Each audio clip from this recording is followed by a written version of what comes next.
একই জমির চারটা দলিল, আপনি কোনটা বিশ্বাস করবেন? এমনটা হলে কি করবেন জানুন আজকের ভিডিওতে। আসল দলিল আপনি কিভাবে চিনবেন? ধরেন একটা জমি চারটা রেজিস্ট্রি, কোনটা আসল আপনি বুঝতে পারতেছেন না।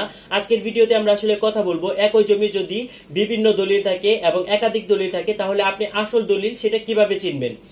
বাংলাদেশে অনেক সময় দেখা যায় একই জমির একাধিক রেজিস্ট্রি হয়ে যায়, মানে একবার নয় হয়তোবা দুইবার তিনবার এমনকি চারবারও জমি বিক্রি করে দেওয়া হয় ভিন্ন ভিন্ন লোককে। প্রশ্ন হচ্ছে এই চারটা দলিলের মধ্যে আসল কোনটা আপনি সেটা কিভাবে চিনবেন? আপনি প্রথমে বুঝুন কোন দলিলটা প্রথম হয়েছে। আপনার কাছে চারটা দলিল আছে বা তিনটা দলিল আছে, আপনি আগে দেখবেন কোন দলিলটা আগে হয়েছে। সেখানে অবশ্যই সময় উল্লেখ করা আছে, আপনি দেখবেন যে প্রথমে কোন দলিলটা হয়েছে। আইনের চোখে প্রথম দলিলটাই বেশি গুরুত্বপূর্ণ, যদি সেটা বৈধভাবে রেজিস্ট্রি হয়, জাল জালিয়াতি না থাকে। ট্রান্সফার অফ প্রপার্টি অ্যাক্ট 1882 এর সেকশন 48 অনুযায়ী। পরবর্তীতে আপনি দলিলের তথ্যগুলো যাচাই করে নেবেন। রেজিস্ট্রেশনের তারিখ দেখুন, প্রথম যে দলিল রেজিস্ট্রি হয়েছে তার তারিখটাই সবচেয়ে গুরুত্বপূর্ণ। জমির মালিকানা, খতিয়ান ও নামজারি পরীক্ষা করুন। কে প্রথম নামজারি করেছে, কার নামে খতিয়ান নিয়ে মালিকানা আছে। দলিলের সাব রেজিস্ট্রি অফিস থেকে সার্টিফাইড একটি কপি তুলুন।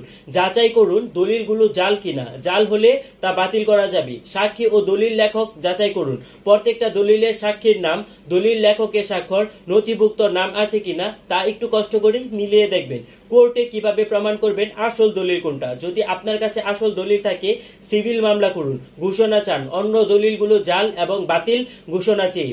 যদি আপনি ক্ষতিগ্রস্ত হন জালিয়াতির মামলা সেকশন 420, 467, 468 প্যানাল কোডে করতে পারবেন। রেজিস্ট্রি অফিসে একটি অভিযোগ দায়ের করুন। জাল দলিল চেনার কিছু লক্ষণ: এক জমি একাধিকবার বিক্রি করা হয়েছে, দাম অস্বাভাবিক কম, দলিলে বিক্রেতা জীবিত না থাকলেও স্বাক্ষর আছে, দলিল লেখক বা সাক্ষী অপরিচিত। প্রতারণা ঠেকাতে আপনার করণীয় কি?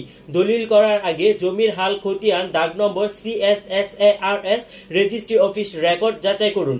ডিজিটাল খতিয়ান ও নামজারি যাচাই করুন। নিজে উপস্থিত থেকে দলিল রেজিস্ট্রেশন করুন এবং আপনি একজন অভিজ্ঞ আইনজীবীর পরামর্শ নিন। মূল কথা হচ্ছে একই জমির একাধিক রেজিস্ট্রি মানেই বড় আইনি ঝুঁকি।